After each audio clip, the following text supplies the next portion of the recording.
Hi again, guys, and I've got another replay cast for you. This time it's the IS-7, and today it's being played by Joser95 of the Gib PT clan.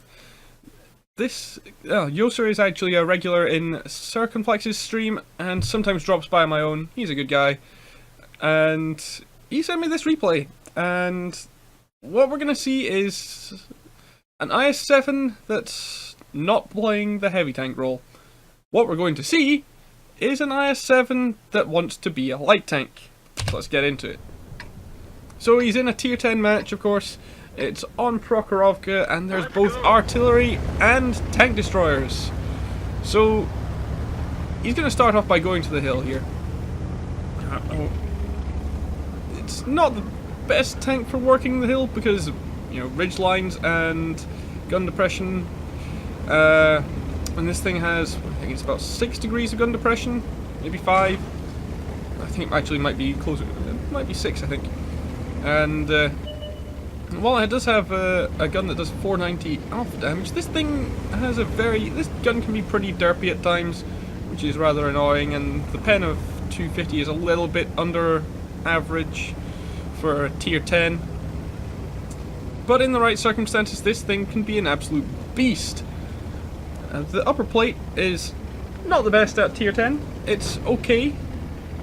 The lower plate is fairly decent against lower tiered stuff, mainly tier 8s.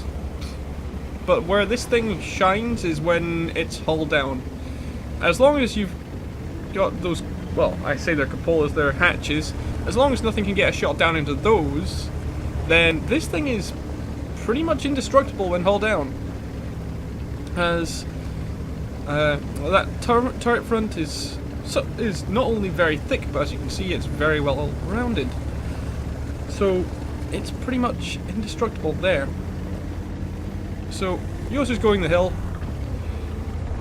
There's only an enemy T10 that's tried to go towards up the hill from the enemy team, and very aggressive and the Leopard 1 soon follows him, but he's gonna get out of there very, very quickly. Already bouncing shots there, so that's a shot from the T-57 Heavy. Joser's not spotted yet, though. Now he is. That T-57 Heavy was actually aiming at one of the T-110 E5s and ended up bouncing off of Joser's side. And so there goes the T-10 very, very quick, as well as the T-57 Heavy. So that's already put Joser's team in a very, very good position, since, well, they've got this whole side to themselves, basically. Still got the Leopard 1, of course, though how far he's gotten, well, he's not gone very far at all, has he? So Joser auto-aims on him. I'm going to just go into his view here. He's not even bothering to aim here. He's just auto-aiming, letting it, like, kind of, well, aim in, and then hit the Leopard anyway. He does take a hit from RT there, and another hit from the Leopard. He does burn his repair kit because that RT is the French tier 10 auto-loading RT, so if he were to not have used his repair kit, he would have lost a lot of hit points. Also spotted the enemy Death Star there, who did actually bounce a shot off of Joser, and it was AP. Which is quite surprising, because normally you see Death Stars firing nothing but Hesh, which is their, well, the speciality of the tier 10 British tank destroyers. They get a 183mm gun that fires high explosive squash head ammunition as their premium ammo, which has 230mm of pen and can do an average of 1750 damage. This guy, though, in the enemy Death Star, is not firing it, and instead is firing AP, which can be useful in some circumstances, like when you're trying to fire through spaced armor, for example. But sadly for him, he's not going to get a chance to do very much, because Joser is spotting him. And he's also getting some spotting on the enemy T-110 E4 there. Doesn't take a hit from the E4, though. He takes a hit from the enemy E100, who's using the 128mm gun. But this is already the beginning of the end for the enemy team, as it has become quite clear that the enemy team are camping in the top corner in A1 and A2, minus the 2 bat chats that were spotted, the tier 9 and tier 10 ones. He's already gotten 2000 spotting as well, and basically attacking from this position towards The top northwest corner is very, very strong indeed and very dominant, since, well, if you get into the low ground here, as, well, pretty much his entire team that have gotten down this way has, it's very difficult for the enemy team to do anything about you.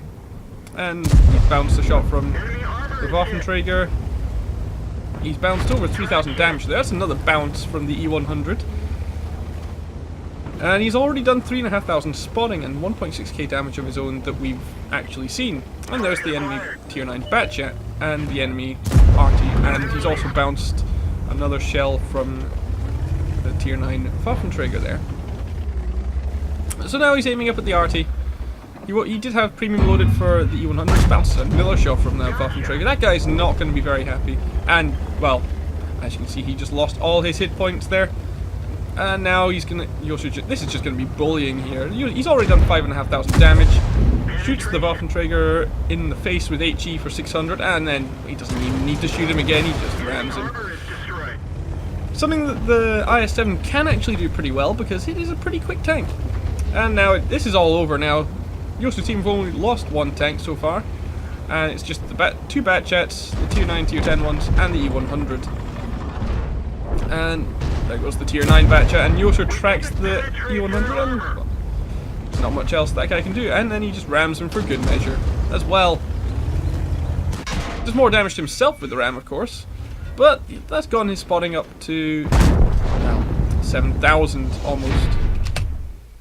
So we can see here that the IS-7 fills every role, apart from maybe the Ridgeline Warrior role because, you know, lack of gun depression. But we saw him do 2,600 damage, he bounced 5,210 damage, and he got 6,869 spotting. So let's go and have a look at the post-game results. So, you got his ace tanker and of course the steel wall for bouncing so many shells. That's the IS-7 armor when it's working out for you. And he came up top of his team, of course. He actually came top of, well, second on his team on damage there. Only beaten out by the Tier 9 Batchat on his team, who did not that much more than him. Yosu actually ended up doing 3,134 damage, as you can see. He got himself 2 kills, and he picked up 1,209 base XP. And as we move on, he made a profit, which is always nice to see when it's a Tier 10 match, because it's actually pretty difficult to do that in a Tier 10 tank. And he ended up getting a, well, he ended up earning 60,371 credits, spent over 22,000 on repairing his vehicle, which is the main source of, well, income loss. Well, losing credits, you'll mostly do it on repairing your vehicle. And he spent 17,000 on resupplying his ammunition, because he did fire some premium ammo, and he spent 3,000 on consumables because he burned his repair kit. Though, however, he did still make a 17,500 credit profit, and that's also made even more impressive by the fact that he does not run a premium account. And as you can see, he got his 1,209 base XP. He didn't. This was not a double, so he didn't get that. But still, pretty damn good overall. Really, really nice to see the IS-7 armor working out, which I've not had that much luck with mine. But obviously, Yosu has better RNG and has sent more distance to the Gulag in order for that to happen. So guys, that's the end of it. Shows you what the IS-7 can do when it's allowed to actually get up to some speed and get into positions where it can spot, and also when it actually gets to hit things. So I hope you guys enjoyed this one. That's everything from me, and I'll see you on the next one.